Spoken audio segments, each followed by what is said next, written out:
kiss ka na. Hala, char lang. So anyway, mga auntie ko, hi! It's me, Shari again. So guys, update ko lang kayo sa ayun di po ka mga idone galinahay. Galinahay kung kailan mag-video ako, di ba mga auntie ko? Ayun, tinigil ko na nga yung video kasi inantay ko baka tumigil din yung aso pero wala eh. So anyway mga auntie ko, update ko lang kayo sa mga ganap ko sa buhay. So ngayong adlaw. So hindi nga pala ako nakapag-video kanina or nakapag-update sa page ko na to kasi nga na-busy ako. Kanina umaga kasi pagkagising ko, syempre mga auntie ko, di ba? Medyo naantok pa ako kasi napuyat nga ako mga te. So yung ginawa ko, nanood ako ng Chinese drama. So, 2 hours din yun. Kasi short drama lang siya. So, every short drama, yung haba niya, mga 2 hours, ante ko, diba? So, yun nga, te. Pagkatapos ko nanood, sakto tanghali na dinaligo, mga auntie ko, syempre te, maglagay-lagay pa tayo ng deodorant natin sa ating katawan. Tapos pinal-dry ko pa yung kilikili ko. So naglaan din ako ng mga ilang segundo. Ala! After no, nagplansya ng buhok ko, pina-straight ko yung buhok ko. Yan, kung napansin nyo, medyo straight yung buhok. Tapos nagkilay din ako mga auntie ko.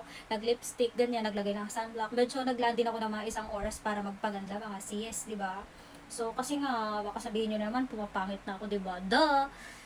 Then, dahil nga nagkilay ako at nagayos ako ng aking mukhate, syempre, ako ay pumunta sa aking dentist. Kasi nakaschedule ako kanina, or yung ngayong araw na to, para na ilinis yung aking ngipin at palitan yung rubber ng aking bracket. Kung nakansin nyo, nung mga nakaraan kulay blue, ngayon, neon color ng green.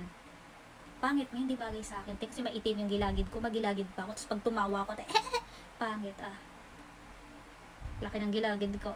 Yan.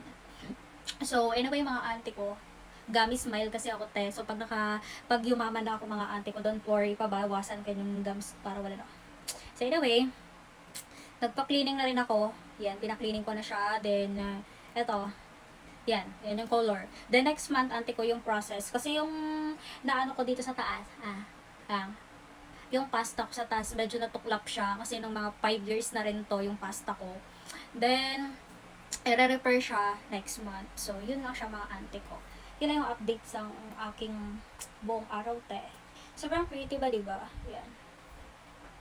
Pero bukas, te, mag-upload na ako kasi wala naman ako ganap bukas. Maglalaba lang, then, yan lang. Bukas ulit kay Galinahayang Edo. Kiss ka na bago pa ko patupatayin. Bye!